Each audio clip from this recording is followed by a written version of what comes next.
Hello, I'm Joseph Michelli, psychologist and organizational consultant with some tips on relaxation-based breathing. I was first introduced to relaxation-based breathing when I was in my late 20s, and to put it mildly, I was skeptical. I remember thinking, why would I want to learn how to breathe? I've been doing it my entire life. So if this topic causes some resistance in you, trust me, I understand. However, I'm asking you to give this a chance, since relaxation-based breathing is one of the easiest and most important tools you can use in times of stress. Allow me about a minute to explain why altering your breathing provides coping benefits, and a few minutes to demonstrate how you can use two tools to create restful breathing patterns. When you watch a baby sleep, you will see the best of belly breathing or diaphragmatic breathing. The diaphragm is a dome-shaped muscle that sits at the bottom of the rib cage and above the stomach, and it raises and lowers as we breathe deeply, and is particularly prominent as babies sleep, producing a restful sleep pattern that contributes to the phrase sleeping like a baby. As we age, particularly when we're under stress, more of our breathing occurs using the intercostal muscles of our ribs, leading to chest breathing. And in times of acute crisis, people can do so much chest breathing that they actually hyperventilate, as chest breathing uses only a very small portion of lung capacity. And for most adults, the way we breathe actually uses only about 25% of our overall lung capacity. Breathing also perpetuates a stress cycle. For example, when you perceive danger, something like a snake in your path, your brain activates a burst of fight or flight energy, triggering rapid breathing, and after you escape the snake, your breathing slows and your brain gets an all clear signal. However, if you keep breathing rapidly, the brain believes you're still in danger. In essence, we need to learn to slow and deepen breathing to help activate the parasympathetic nervous system, which has a calming effect throughout our brain and body. Okay, enough about why we should pay attention to relaxation-based breathing, and on to two of many breathing tools. The first is called diaphragmatic or belly breathing, and the second I call 1 to 2 second breathing. While I'll demonstrate belly breathing standing up, it's optimal to take 10 minutes to practice it in a quiet place, laying on a mat or other firm, flat surface.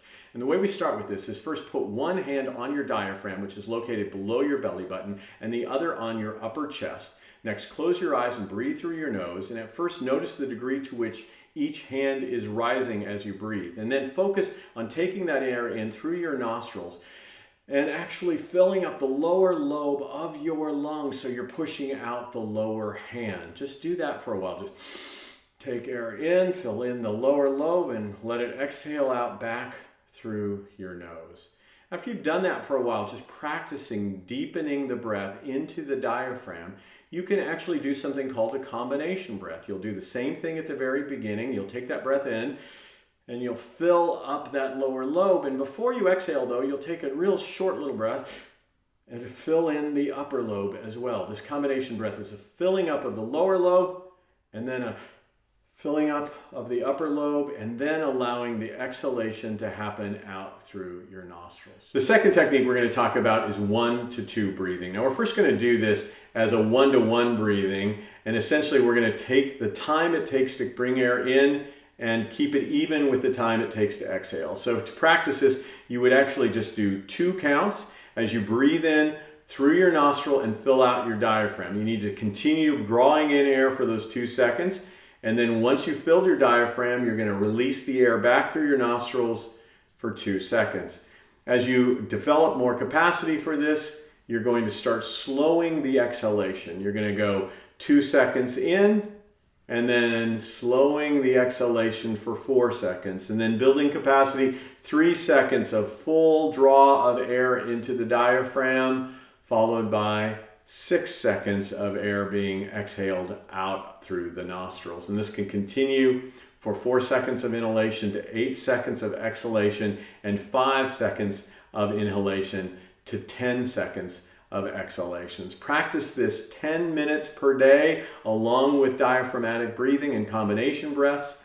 Use them when you're feeling increased anxiety or when you're noticing some difficulties falling to sleep.